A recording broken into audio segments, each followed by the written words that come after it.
ram dim pui chung chang na chuina kal zel update kan khre chakin garinga official an ron ti chu chin hi kan ron ti chuak ve bek zel dona official chuak chin ni lem lo kha chu dot te lo ni ve thewang kan ti chuak ngam bik lo ni mual thuam tle ol e ram din pui wang omna tanga thlang lam fit som vela hla chimte pahni an mutatlat mai forensic lama ending me kania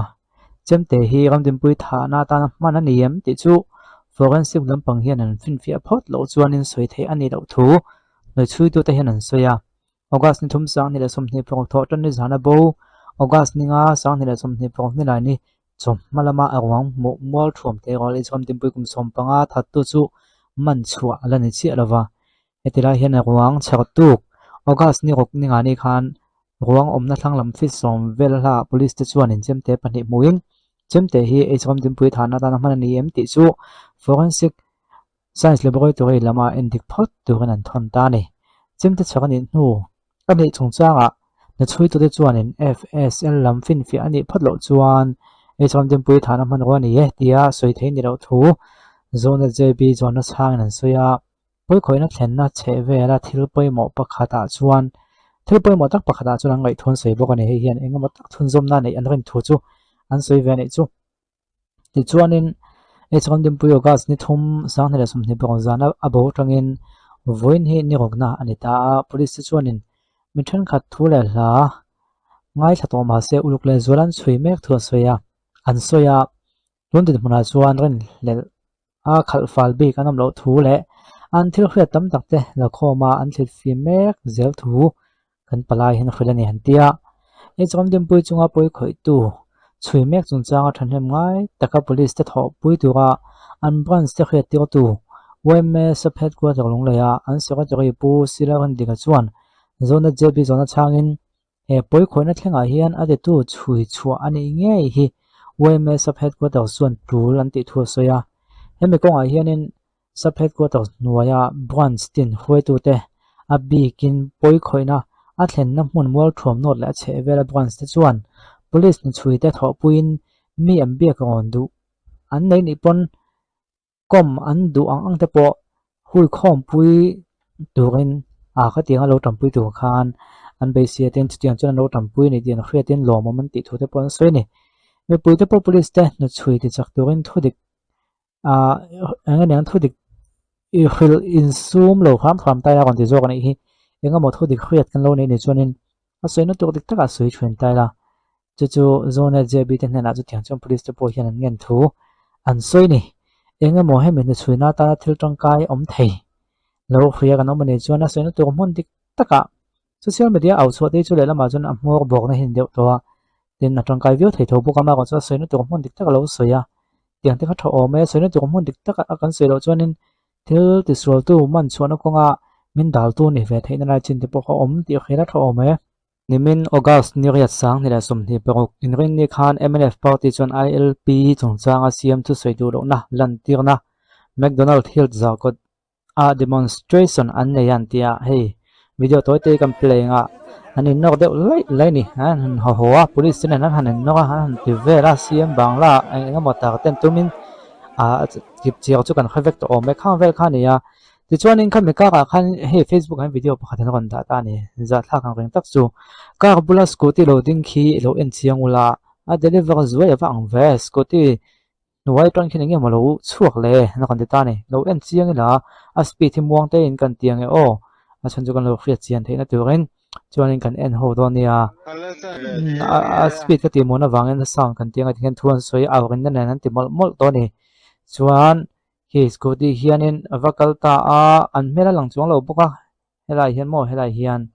lai te hian thileng mo te om don ani chu chuan scooty no hian hong ta a ti hian a phoi rang khop mai ko boy phoi rang an seng do phoi zok mai chuanin motor chu hian da ta hal ta a hemi te hi an ron facebook a hian an ron da ta ni je me clip hi mo chuan hi khi video dang de ni lo mo in tin mai thema ko chu han en chiang tala an huai in zia kim mnf in ilp chungchang a cm thu soi du lo na lan tirna pondum nen an pung khom august ni re sang ni la som ni pro in ren ni en ta ni chuanin kiti lo la zeu tu te khi mi poimo an ni khang lo mai theya kan khailo tu te nge ka mel khia tu manum lem lo wa an ma ni zinga mi poi mon ni lem lo ko ti ang mi dang dai te pon lo ni ve the ni ama ko cha awen na phok tu le tu phok tu chung ma to ka hian han da lo ta a bol mai hian police te ponom ve a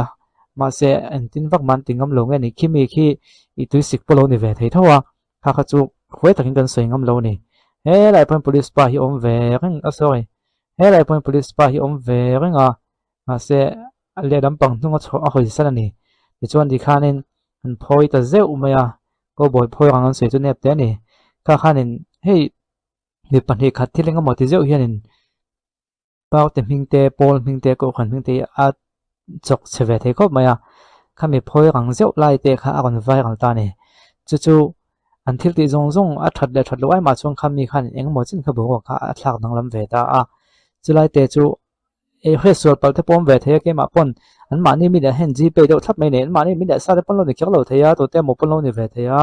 kha kha chu eng pon lo ni se ama ko zel din thu bol then khata chu chuan eu hei wang ani hi helai po hian an lo hoi em no de le ti de khan sei zom vek to mai ni ma se ani khyak lo nga ni phe chu pahnih khating emaw thil film khawhnan hmangu tina ka kon se ni chu hei zu chu ni khyak lo mai theia lo ni hlo pal khan a poi ve thei ni chu kan rama zu kan hmu dan te khang vel hamo deliver na sta om hle mai ten ron te comment lama an ron sei nak maya chu wang chuanin a khang vel kha ka hmu fuwa facebook a hian chu wang chuan thang ka da chung comment lama po in thakon vak ai mani la kan chief minister pon hei khiat ve tho lo ma le ten ron ti vel ta ni comment lama mo yang han ron ti chho vel ta comment hi ngai nom thena comment to ti chu ka chial khak lo nga hela ya ko boy phoi rang tak mai no ho ga o en chiang tum tiang ai kan ti fiang ai kan ti fi don o helai tak ni hei tak hi ho ga o ka du thula sam o de lai tak hi mera lang chung lo boka soi tuang khanin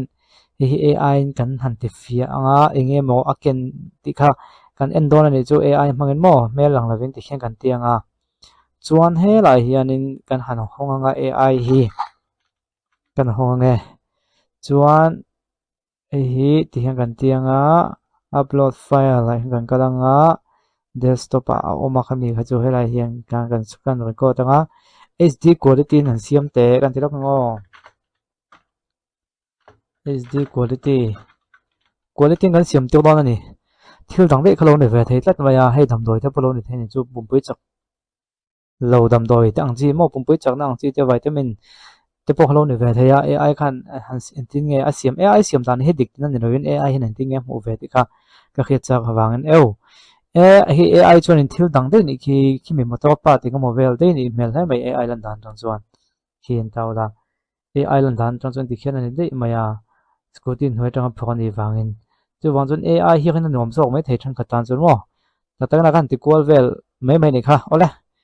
kha facebook ka hmuwa soi tu hang khan chu wang chuan ka kan tak lang ve mai ni comment la mai du dan da ni do comment ve to hui mai don ya